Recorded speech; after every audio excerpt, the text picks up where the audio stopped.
Mustangs, I am standing in our dining hall because I think you deserve a little bit of an explanation of why. You know that you'll often see some of the adults in the lunchroom, myself, Mrs. Wall, Mrs. Luther, and some others, giving you some directions in here that seem a little strange. We've explained them before, but we might not have really gone in depth enough as to why we're asking for some of these things, because they are a little bit unique. We also are seeing the need for this even more as the weather's cold, as we're in the middle of January, and there are more and more students who would like to be in this space because it's warmer than outside. And we want to accommodate as many as we possibly can.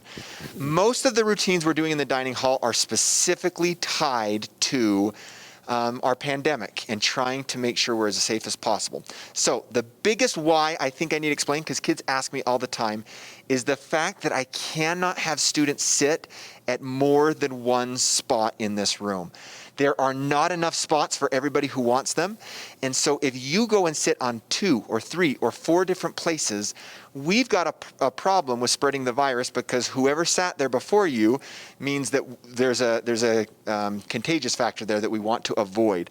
So yes, you can sit by your friends. We want you to sit by your friends. But I'm asking that you come through the line together so that when you get seated, you are together. If it looks like your group of friends are going to get broken over from one row to the next, no problem. Just tell us and say, no, we're 5 of us. We want to be together, and we'll make sure you're all together. But we need you to stay in that seat. Once you have left your seat, you cannot go to another one. You've got to leave the building. Don't go back out and then think, oh, I'm going to come back in and sit in a different seat. That's when we have the problem, and that's the big why I wanted to explain.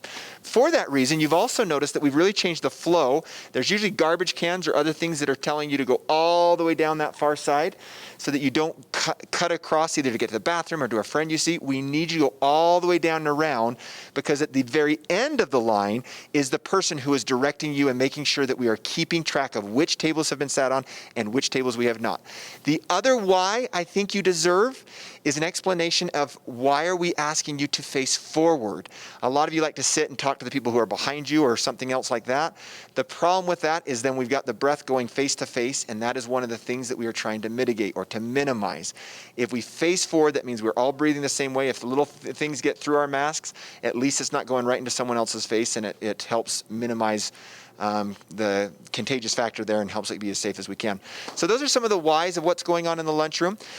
Because it's been cold lately, some of you do want to come back in, and you'll notice that the door has been locked after we get the whole group in. That's usually because we are over capacity.